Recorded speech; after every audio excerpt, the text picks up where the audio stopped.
Quitter son quotidien et partir seul à l'aventure, parcourir des milliers de kilomètres à vélo sans savoir de quoi sera fait le lendemain. C'est le défi que s'est lancé Étienne, un Québécois qui a décidé de parcourir tout le continent américain du nord au sud. 30 000 kilomètres, un voyage d'1 an et demi, lors duquel il passera des Rocheuses à la cordillère des Andes. L'objectif du voyage, c'était de joindre les deux extrémités du continent américain. Donc, je suis parti d'une ville qui s'appelle Inuvik, qui est dans le nord du Canada. C'est le point le plus accessible par route au Canada. Et de là, j'ai suivi les montagnes, donc les montagnes rocheuses en Amérique du Nord, la Sierra Madre au Mexique et les Andes en Amérique du Sud, pour me rendre jusqu'à Ushuaia, le point le plus au sud qu'on peut atteindre par route en Argentine. Je voyage à vélo, donc j'ai tout effectué à vélo. Quelques bateaux par-ci, par-là pour traverser, par exemple, entre le Panama et la Colombie. Mais j'ai cumulé 30 000 km de vélo. Voyager à vélo, en fait, ça me permet d'être proche des gens. Parce qu'un voyage, c'est pas juste des paysages, c'est pas juste des montagnes, c'est pas juste des animaux. C'est aussi la rencontre avec les gens. On a le temps de s'arrêter, on a le temps d'écouter, on a le temps de voir. Beaucoup plus que lorsqu'on passe en voiture ou en autobus, où on va passer dans des villages sans pouvoir sentir l'arôme de ce village-là. Étienne traverse seul le Canada, les États-Unis, le Mexique et plusieurs pays d'Amérique du Sud. En Colombie, il rencontre Guillermo qui va se joindre à son voyage. Et lui, il n'avait pas autant d'expérience que moi en vélo. Il était quand même... il s'adaptait très rapidement. Mais c'était de joindre nos deux forces, en fait, pour travailler ensemble, pour se rendre jusqu'au bout, quoi. En quittant le Chili, les deux amis cherchent à rejoindre l'Argentine en passant par les montagnes. Mais dans cette région, un simple passage de frontière peut devenir un incroyable défi. De la manière que ça fonctionne, généralement, sur les cols entre le Chili et l'Argentine, c'est que la douane ne se retrouve pas au sommet, quoi, parce que c'est en haute élévation. Donc, les douanes se retrouvent, dans ce cas-ci, se trouvaient à 90 km du col. On avait 180 km à faire, ce qui incluait monter un col, dans ce cas-ci, à 2700 mètres. Donc, l'objectif de la journée, c'était de traverser la douane avant qu'elle ferme pour pouvoir continuer un peu pour le restant de la journée, dormir peu importe où et se rendre jusqu'en Argentine le jour suivant. Les deux amis redoublent d'efforts, mais quand ils arrivent à la douane, les bureaux viennent tout juste de fermer. On n'était pas fâchés, là. C'est pas une course non plus, ce voyage-là. Donc, on peut pas passer. On va se trouver un endroit où dormir, on va se faire un bon souper, un bon dîner, et voilà, quoi. On repart le lendemain. On va demander, et la femme qui est dans la maison juste à côté de l'école dit « Oui, vous pouvez dormir sur le terrain de l'école, pas de problème, à condition que vous venez prendre un verre avec nous. »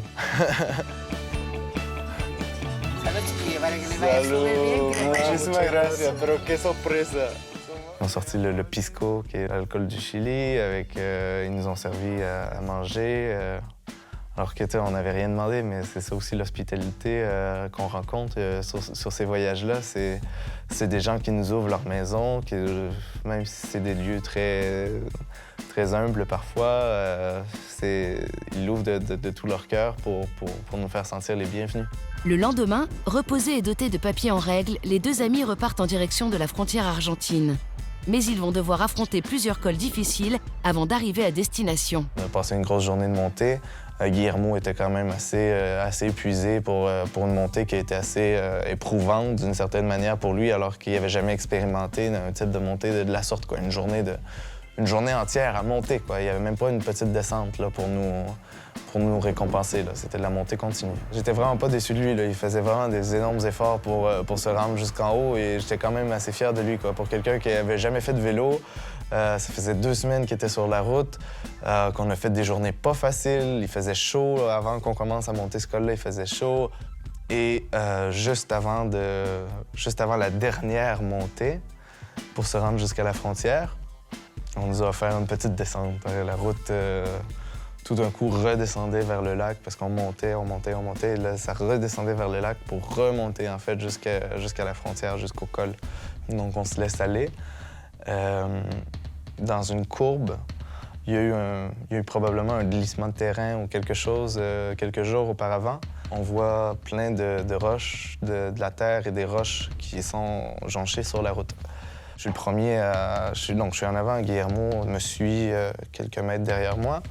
Et donc, je vois toutes ces roches-là, je lui fais signe de ralentir. Guillermo réussit à passer les 2-3 premières roches sans souci, jusqu'à ce qu'il se prenne les roues dans des roches qui ont suivi, quoi. Il n'a pas réussi à toutes les éviter, puis il perd le contrôle du vélo.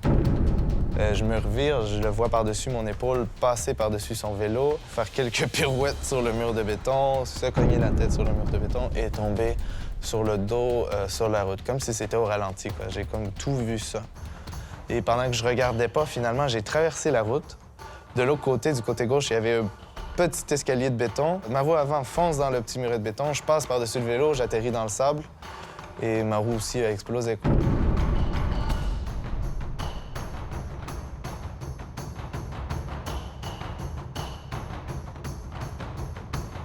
Le vélo est en 2 morceaux, quoi. La roue a carrément plié. Et la première chose que je regarde, c'est de voir s'il y avait des fractures, quoi. Si sa colonne vertébrale était correcte, je passe mes mains derrière son cou, derrière le bas de son dos, avant de le déplacer.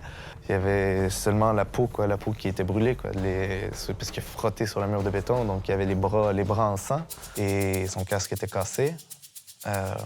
Lui, il me parle, mais pas de manière très consciente, là.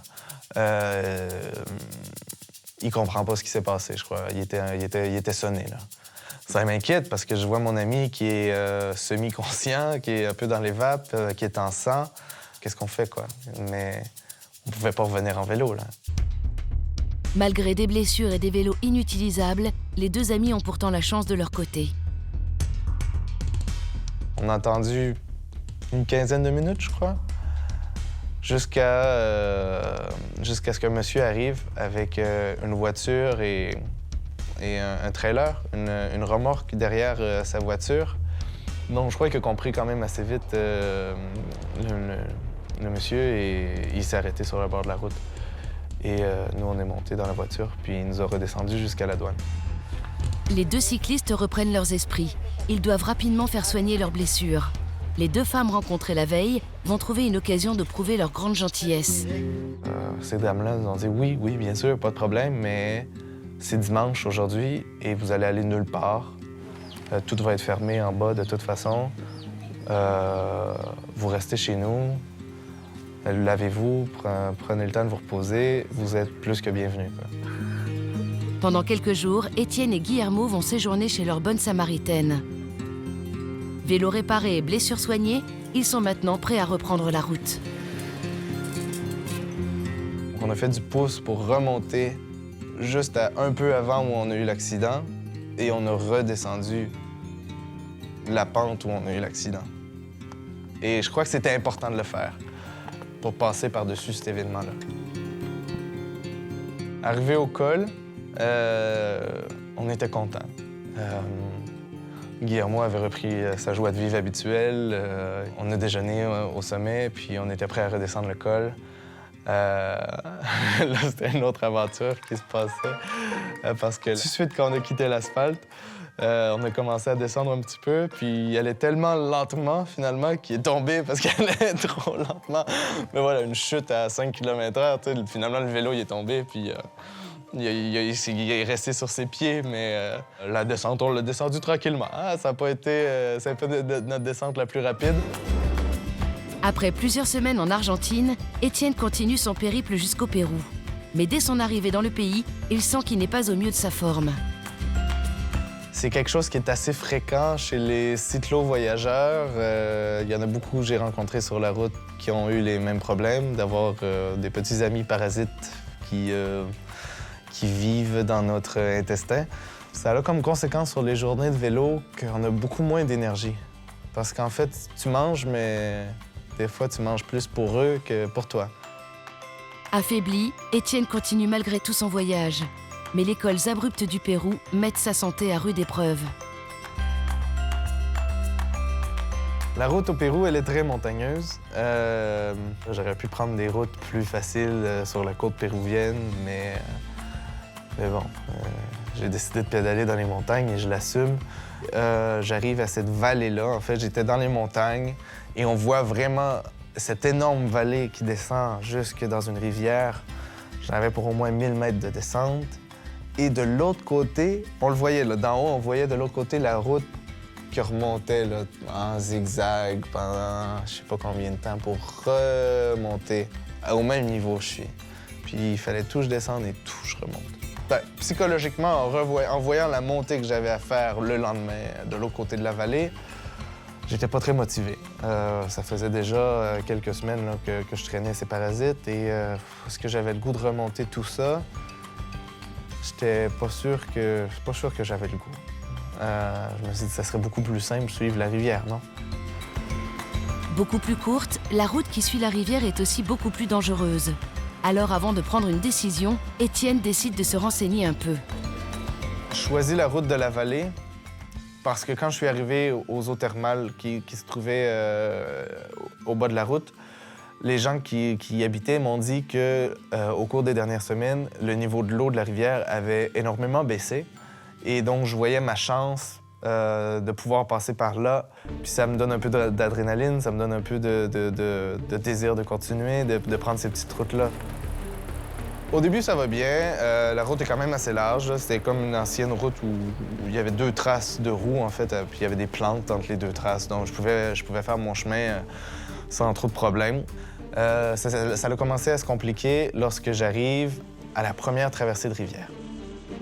Donc, je devais comme traverser trois branches de la rivière dans l'énorme lit de rivière qui devait faire à peu près 500 mètres de large. Et j'étais tout seul. Hein? J'avais personne pour m'aider à lever les trucs, à lever mes bagages. Et je voyageais quand même. J'étais pas le voyageur le plus léger, là. J'avais quand même beaucoup de matériel. Donc, à chaque fois que je devais traverser la rivière, je devais démonter mes sacs, traverser mes sacs en 2 ou 3 voyages. Donc, je traversais chaque branche de rivière 3 fois, quoi. La rivière est donc bien plus dure à traverser que prévu. Étienne commence à douter de son choix d'itinéraire. Après avoir traversé la rivière, après avoir parcouru à peu près à peine 1 kilomètre, j'arrive à un point où je me dis que je suis peut-être en train de m'aventurer dans quelque chose de dangereux. Parce qu'en fait, j'arrive, la route coupe net, donc j'avais la falaise, j'avais la route qui terminait et une chute de 2 mètres. Mais je savais que quand je descendais là, il n'y avait pas de retour. Et je savais pas ce qu'il y avait plus loin devant. Et il y avait 2 troncs d'arbres, en fait, qui étaient appuyés sur la falaise. J'ai pu réussir à glisser mes bagages sur ces troncs-là, glisser mon vélo, et moi, j'ai sauté.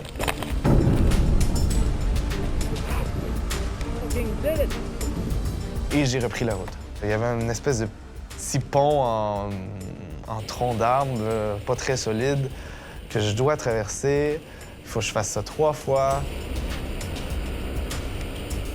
Là, je reprends le vélo, et là, c'était encore pire, quoi, après. Il y a eu un glissement de terrain, le sentier était large, j'avais 20 cm pour pédaler, parce que j'avais la falaise d'un côté et la rivière 10 mètres plus bas, quoi. T'as le cœur qui te remonte un peu dans la gorge quand tu perds un peu l'équilibre et que tu reprends pied juste avant de savoir que t'allais peut-être tomber 10 mètres plus bas, quoi. Ouais, des fois, je me disais, qu'est-ce que je fais là, quoi?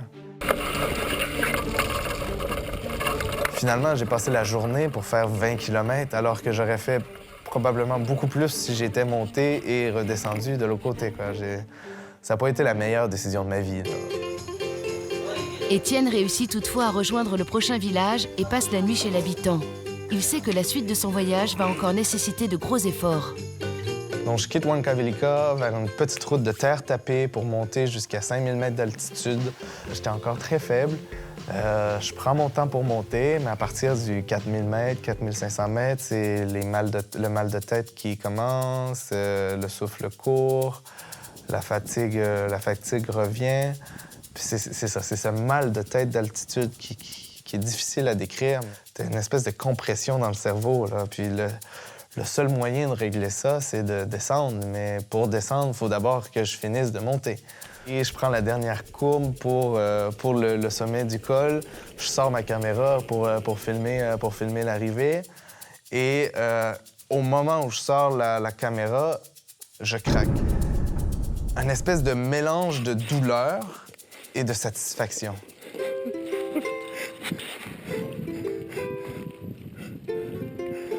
J'étais triste, j'étais ému et j'étais content. J'avais tous les sentiments qui me venaient en même temps, quoi.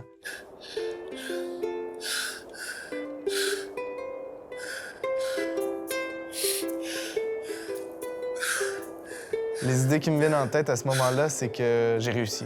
Malgré la maladie, malgré tout ce que j'ai passé à travers, j'ai réussi à monter le plus haut col de tout le voyage. C'était le plus haut col que j'allais jamais retrouver dans tout le voyage, à 5000, 50 mètres d'altitude. C'était une espèce de sentiment d'accomplissement.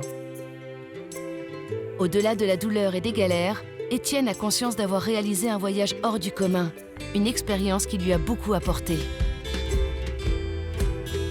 On pourrait croire, en racontant ça, qu'un voyage comme ça, c'est de la souffrance. Mais non. C'est des anecdotes sur 1 an et demi de voyage à vélo qui, généralement, se passent bien. Il y a certains moments où, oui, il y a de la souffrance, et c'est de vivre avec cette espèce d'improvisation qui fait que tu grandis dans un voyage comme ça, que tu apprends beaucoup sur toi-même et tu apprends beaucoup sur les gens et sur les cultures que tu croises sur ton chemin.